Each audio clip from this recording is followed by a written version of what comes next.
Well, I mean, lately I hear a lot of people with the narrative, "Be the change you wish to see in the world." But how condescending is that to your own self-worth? It's almost like you're making a mockery of it because the people who say it most frequently are still hyper fixated on the world, not themselves. If you wish to be the change you want to see in the world, you have to listen to the first sentence first. Be the change. Yeah. Yeah.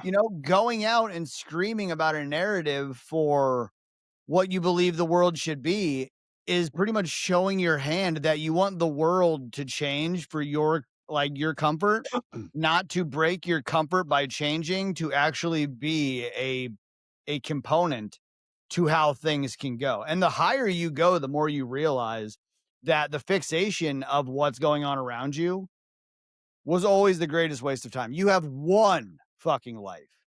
I'm not gonna dedicate my one life to fantasy football or to beers with the boys on the weekend or to eating nachos out of my fucking belly button while I cheer on other men for their accomplishments. I won't do it. Yeah. Yeah. That's it. I'm trying to look for there's an Andy Frisella quote that got me way back in the day when I was listening to a lot of Andy, and, God, I don't think I'm gonna find it right now, but it completely reminded me. Let me see if I can find this. There's no way. God, I But like when you really think about it though, there is a value. There is a value in knowing what you stand for to a degree when it comes to who you become, what you wish to build, what it is you produce with confidence, certainty, and clarity, yeah. and the people that you can serve most authentically. Yes.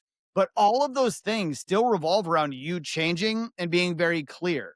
A lot of people will wind up trying to serve everybody and hiding in the shadows of hypotheticals or a lack of clarity Yeah. because they don't want to be perceived as something from the alternative instead of being confident in self because of certain accomplishments or certain accolades. Yeah. And that's another thing that we run into. Like when you look at musicians, when you look at tattoo artists, when you look at influencers or athletes, people genuinely they have things that define them. Some people are more conservative, some people are more liberal. That doesn't mean that you need to boast about it, but it does mean that it's part of your belief system. How did you generate that belief system? Is it because of what other people told you so much so that you started to believe it yourself, or because of the life that you led and genuinely were active in that gave you this soft approach or this more intense approach? That's what it boils down to. Are you soft or are you intense? And that's it. You don't have to pick a side. This isn't red or blue. This isn't elephant or donkey. This isn't bullshit. Yeah. This is generally how do you want to navigate your life? Yeah. And I think that's why I like listening to Joe Rogan. I like listening to Andy because as much as people think they're so far right or one way, it's like they're not. If you listen to the shit they say, and I found that quote from Andy Frisella, and it was personal excellence is the ultimate rebellion and the key to the greatest America there's ever been.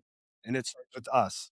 Like I read that 4 years ago and I was like, fuck, man, all the complaining, all the like he said, she said, the religions, the politics, the left, the right, all the bullshit. It's like, I watch so many people post the most insane left or right shit on the internet, and I just see what type of person they are, and I know how they live their life. And I'm like, start within your fucking home. How about you start there? Instead of bitching or complaining and making things out of context that most people are doing on the internet right now. Nobody fucking fact checks. Everyone just shares the memes because they think it's real. It's like the peptide world. You know what I mean? Just because one thing's red, it's we live in that scarcity mindset, dude, of like you just believe everything. And people will send me stuff and I'll go down a rabbit hole and I'll make sure I'll check the facts. I'll double check it. I'll cross the T's. I'll dot the I's. I'll do everything I can before bringing that up into a sentence or asking maybe my stepdad, who I know is one of the most intelligent men I know, to hold a conversation with him or to ask the right questions. And when I typically will talk to people, I ask questions. I don't tell, you know what I mean? Until I have the facts, I like to hear from other perspectives.